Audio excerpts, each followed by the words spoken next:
कि देखिए भगवान ने हमेशा अपनी माता को ही अपना रूप दिखाया है। कृष्ण भगवान ने भी यशोदा मैया को अपने बारे में बताया कि मैं भगवान हूँ, और राम भगवान ने भी कौशल्या मैया को बताया कि मैं भगवान हूँ। कैसे?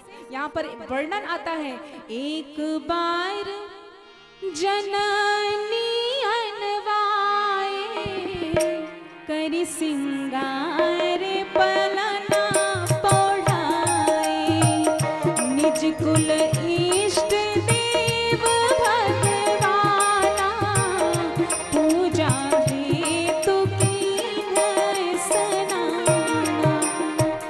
एक बार माता कौशल्या क्या करती हैं कि राम भगवान को सुंदर सा बिल्कुल तैयार व्यार कर देती हैं।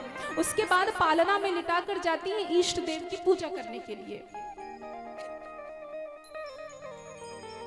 पूजा करके जैसे ही आती हैं, भोग लगाकर आती हैं, तो देखती हैं मंदिर में कि राम भगवान जो भोग लगा हुआ है वो पा रहे हैं। तो मैया सोचती हैं कि शायद पालना से उठ के आ गया होगा लल्ला। जब मैया पालना के पास जाती है तो वहां भी राम भगवान सो रहे हैं। फिर वो आकर देखती हैं तो यहाँ राम भगवान भोग खा रहे हैं। फिर पालने में देखती हैं तो भगवान सो रहे हैं। यहाँ वहाँ दुई बालक देखा, यहाँ भी एक बालक देखती है, वहां ये भी एक बालक देती है। मति भ्रम मोर कियान विशेषा, यहाँ वहाँ दुई बालक देखा, मति भ्रम मोर कियान विशेषा, देखी राम जननी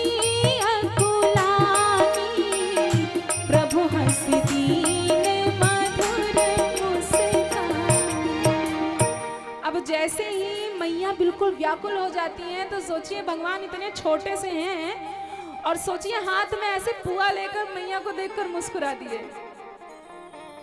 मैया वैसे भी व्याकुल हो गई थी कि इधर भी राम उधर भी राम।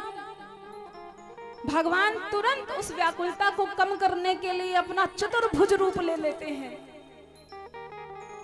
और जैसे ही भगवान अपना चतुर्भुज रूप लेते हैं, माता कौशल्या को समझ में नहीं आ रहा कि स्तुति किस प्रकार से करूं। भगवान के एक एक रोम में अनेकों अनेकों ब्रह्मांड दिखाई दे रहे हैं। जितने भी नदियां, पर्वत, तालाब, जितना भी इस ब्रह्मांड में, सब मेरे प्रभु के रोम रोम में दिखाई दे रहे हैं। इधर काल दिखाई दे रहा है, इधर मृत्यु ऐसे खींच कर लेकर आ रहे हैं, इधर कोई जीवित हो रहा है, प्रभु के शरीर में ऐसा सब कुछ दिख रहा है। अब जरा विचार करिए कि माता कौशल्या जब ये सब देख रही हो तो उनके मन में क्या कंपन उठी होगी।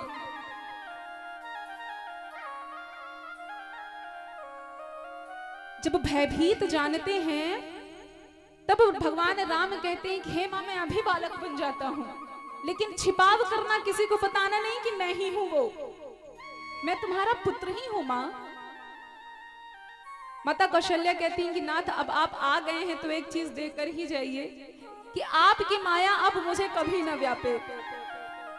भगवान कहते हैं एव मस्तु, ऐसा ही हो, मेरी माया तुम्हें कभी नहीं व्यापेगी। और ऐसा ही द्वापर युग में भी हुआ था। भगवान श्री कृष्ण कन्हैया लाल ने मिट्टी खा लिया था। उस मिट्टी को साफ कराने के लिए यशोदा मैया बार बार मुंह फुला रही है कि मुंह खोलो, मिट्टी तो निकाले, मुंह नहीं खोल रहे। अब मैया बार बार खुलवाने का प्रयास कर रही हैं। भगवान बड़े परेशान हो गए, बोलते हैं लोग खोल ही देते हैं। ऐसा खोलते हैं मुंह कि पूरा ब्रह्मांड ही उनके मुंह में दिख जाता है। अब मुख देखते ही माता यशोदा बेहोश हो जाती हैं। तो भगवान ने अपनी मैया को हमेशा अपना रूप दिखाया है, भगवान ने कभी छिपाव नहीं किया है। यहां पर भी दिखाते हैं भगवान अपना रूप। ऐसे करके बड़े खेल करते हैं भगवान, अपना बचपना बड़े सुंदर से व्यतीत करते हैं। भगवान का बचपना देख देख के नगरवासी जी रहे हैं। ये हालत थी, भगवान का बचपना देख के नगरवासी जी रहे हैं।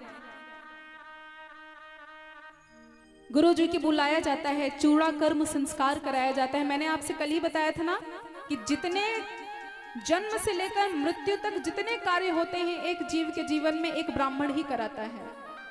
और ये आज की बात नहीं है, ये सतयुग, त्रेता युग, द्वापर युग से चला आ रहा है। ब्राह्मण ना हो तो जीव के जीवन में जितने भी संस्कार होते हैं वो कभी ना हो पाए। तो यहाँ राम भगवान का भी संस्कार कराने के लिए ब्राह्मण को बुलाया जाता है, वशिष्ठ मुनि जी को। वशिष्ठ मुनि जी आते हैं, चूड़ा कर्म संस्कार करते हैं। उसके बाद यज्ञोपवीत संस्कार होता है।